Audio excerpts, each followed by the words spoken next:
Wagwan is your humble host, Big Truck. Shout out to my main man, Ask a Brother Podcast. He's doing amazing things. Go to the King's channel, show him some love. If you're new to the channel, please subscribe. With that being said, conversation and reviews. He has some things to say. I have some things to say. And then the spirit of the universe is going to take us home. So grab your shoulder pads and your helmet, and let's get this work. Let's go.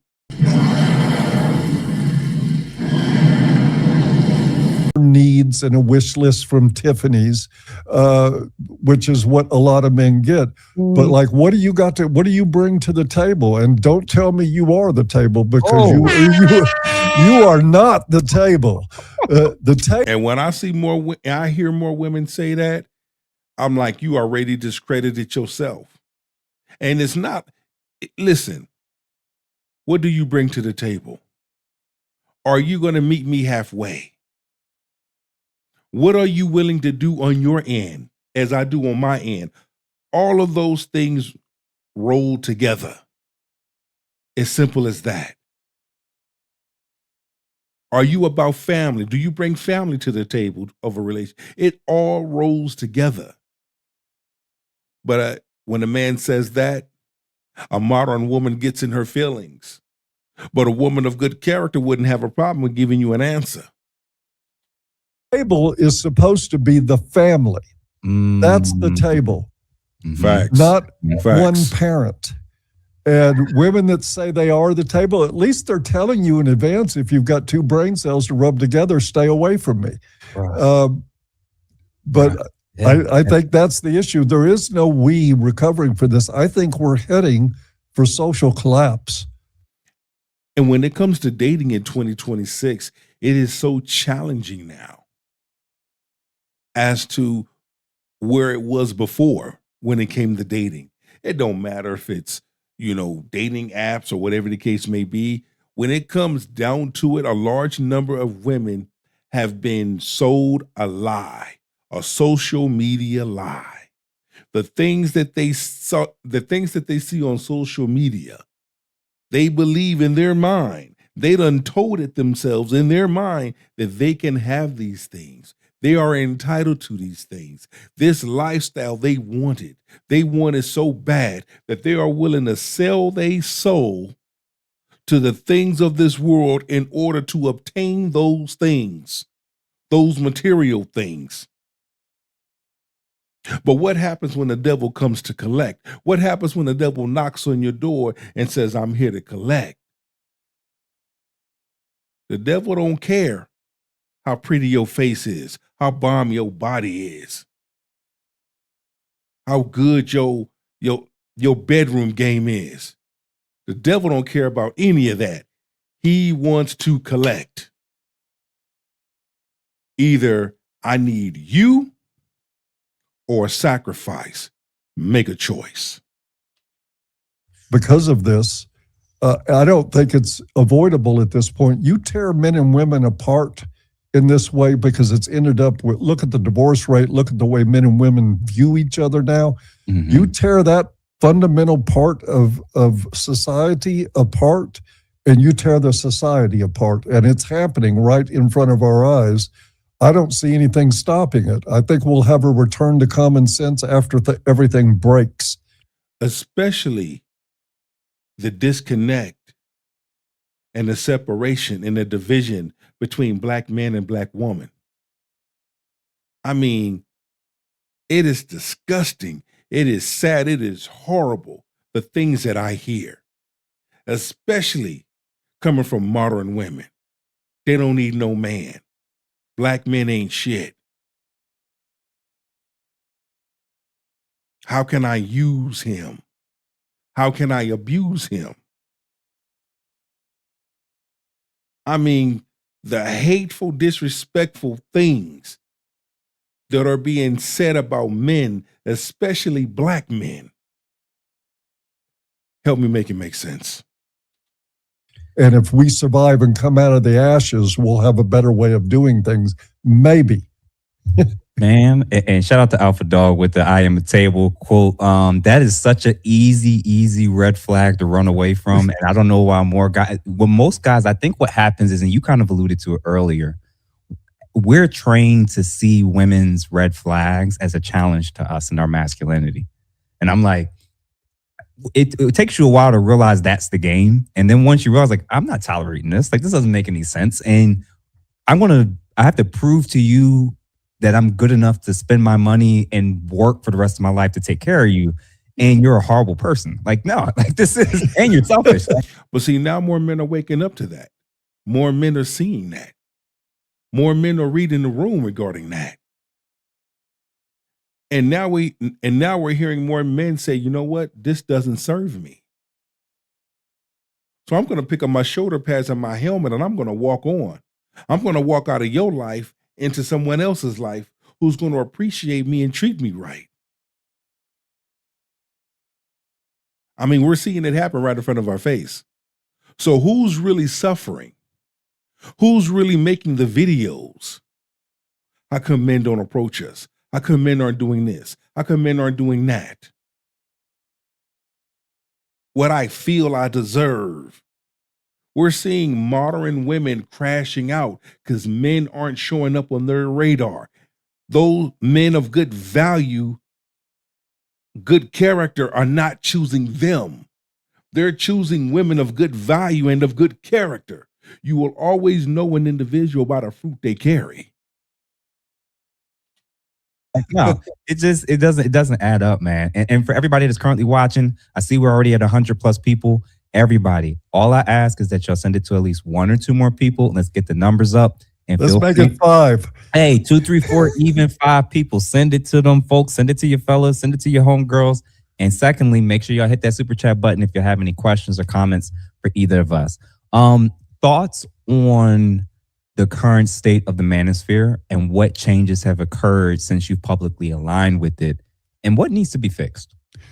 Well, actually, I've had a sort of tenuous alignment with the manosphere for about 20 years. I wrote an article on A Voice for Men a good 15 years ago, sort of a parody mocking divorce from the manosphere because of the direction it was going. The idea that I had when I started doing my work was liberating men. And I don't mean an equivalent to feminism, but for men to be able to look at their own value, their own needs, and say, hey, you know something, what I want is important. My dreams are important.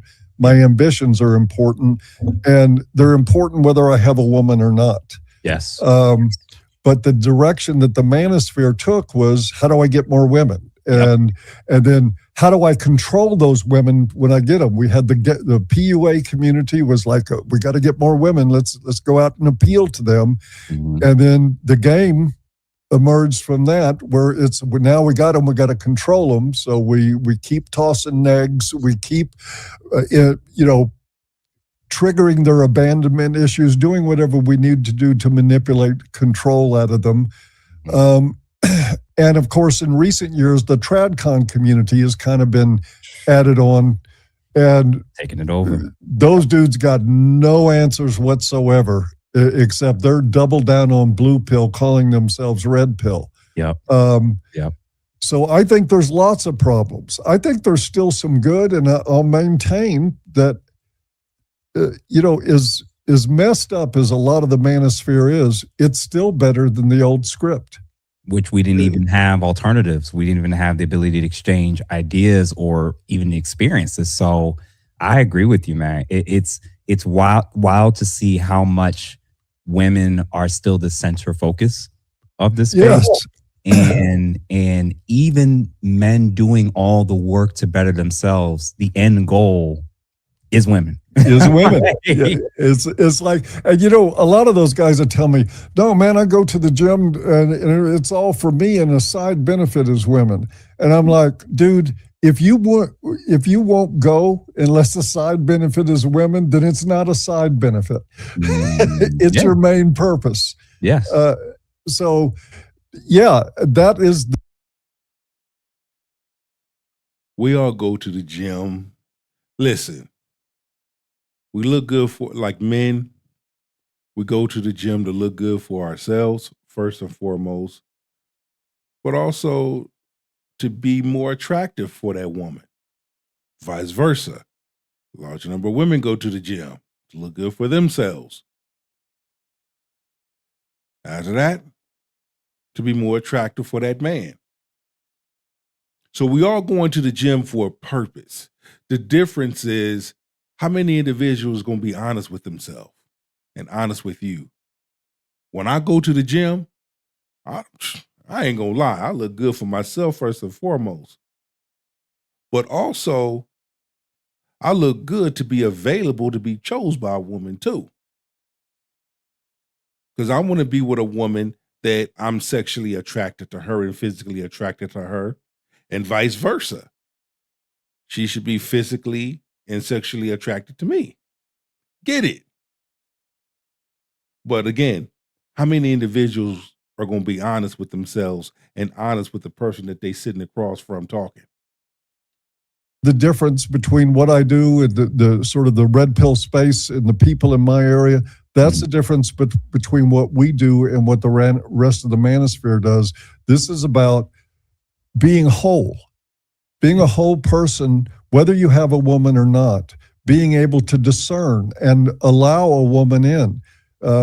Part of the sort of Evo psych nonsense part of the manosphere quotes Brefalt's law, and it's a one-way street. Hypergamy is a one-way street. You got to appeal to women, and human species is a species in which both sexes compete and both sexes choose. A large number of men have to be willing to release so that they can increase. A large number of men are carrying things, carrying the baggage from their past, and they have to be willing to empty out those bags, empty out that, let that go, release it. You have a large number of men that are holding on to things instead of letting it go.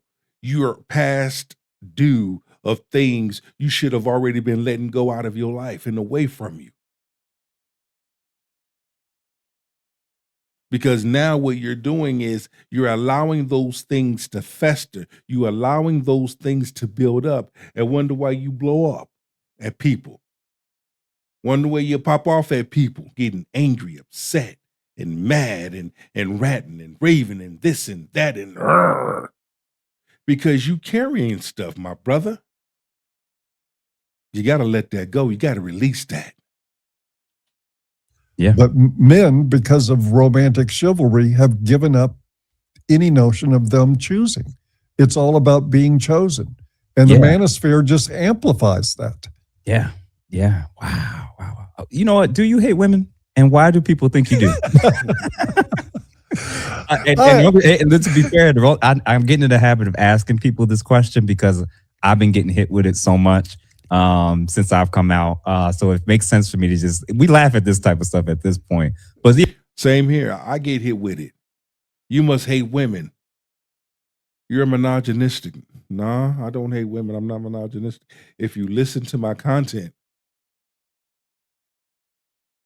I hold modern women accountable. I hold men accountable too. I hold modern men, modern simp, lollipop, soy boy men accountable too. Guard always fail to notice the fact that in my work, I criticize men at least 3 times more than women. I rag on men constantly, and I tell them to quit sitting around and whining about women. But nobody ever accuses me of hating men. Not one. But if you question the romantic ethic and serving women, or any of this, or men having boundaries, then of course the easiest, cheapest way to discount you is to call you a misogynist.